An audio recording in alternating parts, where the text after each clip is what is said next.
Assalamualaikum warahmatullahi wabarakatuh. Selamat berjumpa kembali para pecinta demokrasi di bumi lambung Mangkurat. Pemirsa,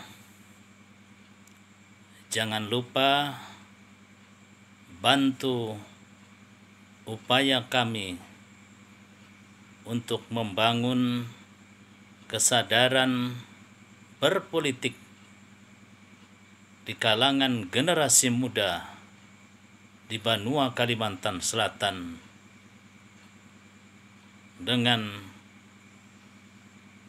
mensubscribe, share, like, and comment YouTube kami yang setiap saat menyajikan kajian politik praktis kontemporer. Pemirsa, detik-detik pengumuman final keputusan Mahkamah Konstitusi Republik Indonesia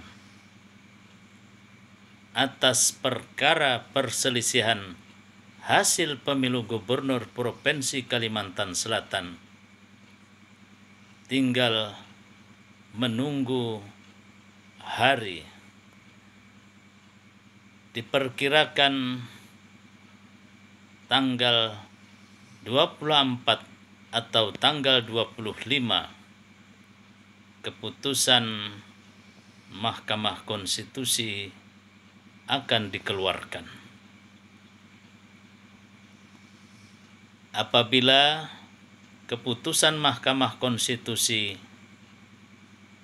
mengabulkan atau menguatkan keputusan KPU Provinsi Kalimantan Selatan yang memenangkan pasangan Paman Birin dan Haji Muhyiddin untuk memimpin Provinsi Kalimantan Selatan 5 tahun ke depan, maka tuntaslah sudah drama persengketaan di Mahkamah Konstitusi ini.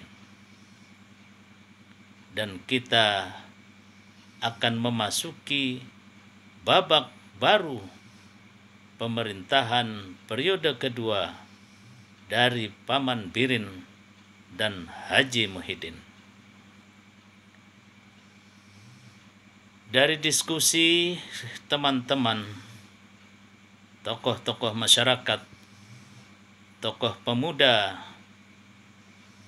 dan para simpatisan terutama dari teman-teman yang bersimpati kepada pasangan 02, yaitu Denny Indrayana, memberikan masukan, usulan yang sangat positif bagi pertumbuhan dan perkembangan politik di Banua 5 tahun ke depan. Dalam diskusi tercetus harapan untuk kesediaan Denny Indrayana untuk tetap tampil di gelanggang percaturan politik Banua Kalimantan Selatan. Di tengah maraknya tumbuh dan berkembangnya partai-partai baru saat ini, bukan hal yang mustahil, dan inilah yang menjadi harapan dari para pecinta Denny Indrayana untuk terus berjuang melalui partai politik membangun kesadaran baru di dalam rangka membangun demokrasi yang lebih sehat dan bertanggung jawab di bumi Lambung Mangkurat. Kehadiran Denny Indrayana di kancah percaturan politik praktis pada pemilihan gubernur 9 Desember 2020 yang lalu memberikan nilai positif, nilai tambah bagi tumbuh dan berkembangnya pendidikan politik yang sehat dan bertanggung jawab di Banua tercinta kita ini. Tagline yang ditawarkan oleh Denny Indrayana di tengah masyarakat cukup efektif dan memberikan dampak yang positif bagi pertumbuhan dan perkembangan perubahan di bumi Lampung Mangkurat. Di tengah-tengah timbulnya partai-partai baru, dari sekian partai yang muncul, ada satu partai yang cukup menarik untuk menjadi kajian kita bersama, terutama dalam konteks mengaitkan peran Denny Indrayana 5 tahun ke depan di bumi Lambung Mangkurat. Partai Umat yang dikomandani oleh Amin Rais menawarkan tagline melawan kezaliman dan tegakkan keadilan, bersesuaian dengan apa yang menjadi visi dan misi Denny Indrayana di dalam pemilihan gubernur beberapa waktu yang lalu.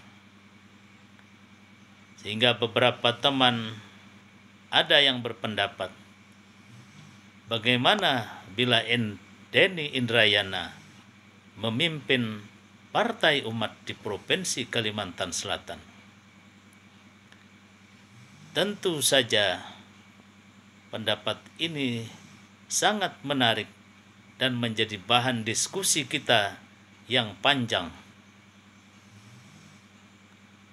Bila mengikuti alur fikir Denny Indrayana selama ini, kemudian kita kaitkan dengan sepak terjang pendiri Partai Umat yaitu Amin Rais, ada titik-titik kesamaan yang fundamental di dalam rangka melakukan perubahan di tengah masyarakat.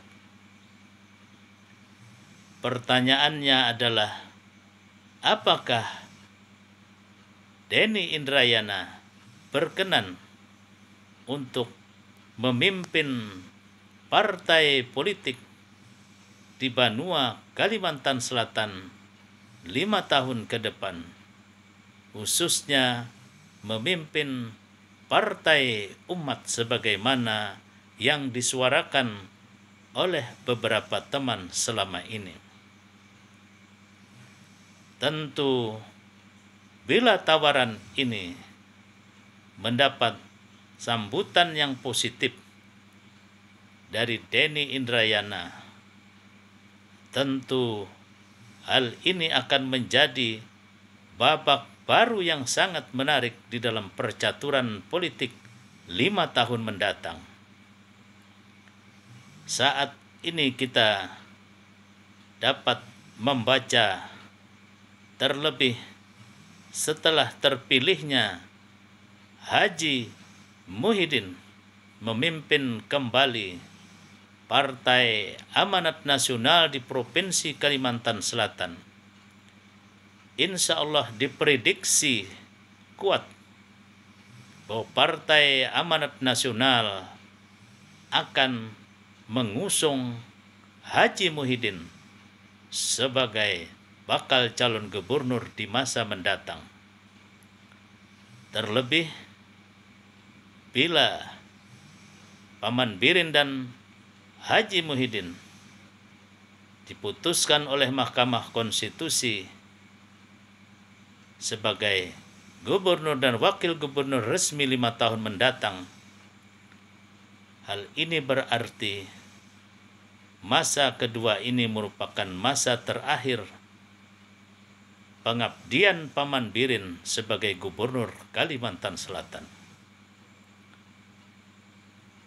Hal ini juga berarti jalan terbuka luas bagi Haji Muhyiddin untuk melenggang ke pertempuran atau percaturan pilkada di masa mendatang.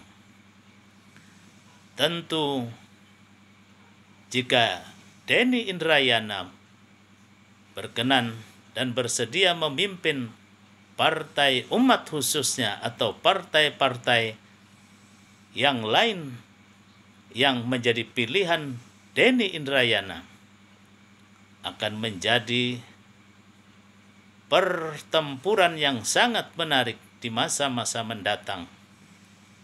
Karena di masa pasca kepemimpinan Paman Birin yang kedua ini akan bermunculan bakal calon gubernur yang muncul dari tokoh-tokoh daerah yang juga memiliki reputasi yang sangat baik di dalam memimpin dan membangun daerahnya masing-masing.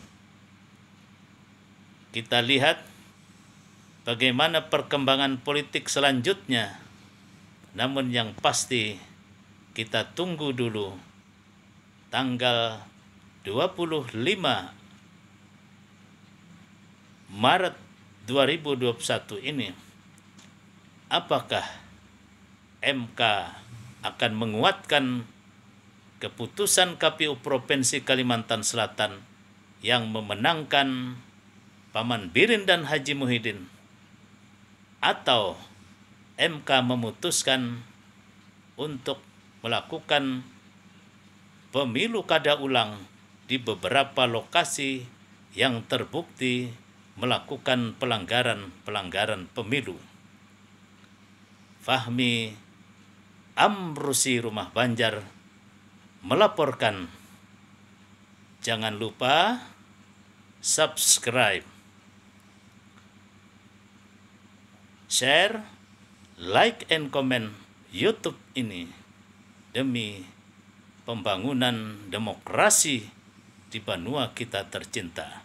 Assalamualaikum warahmatullahi wabarakatuh.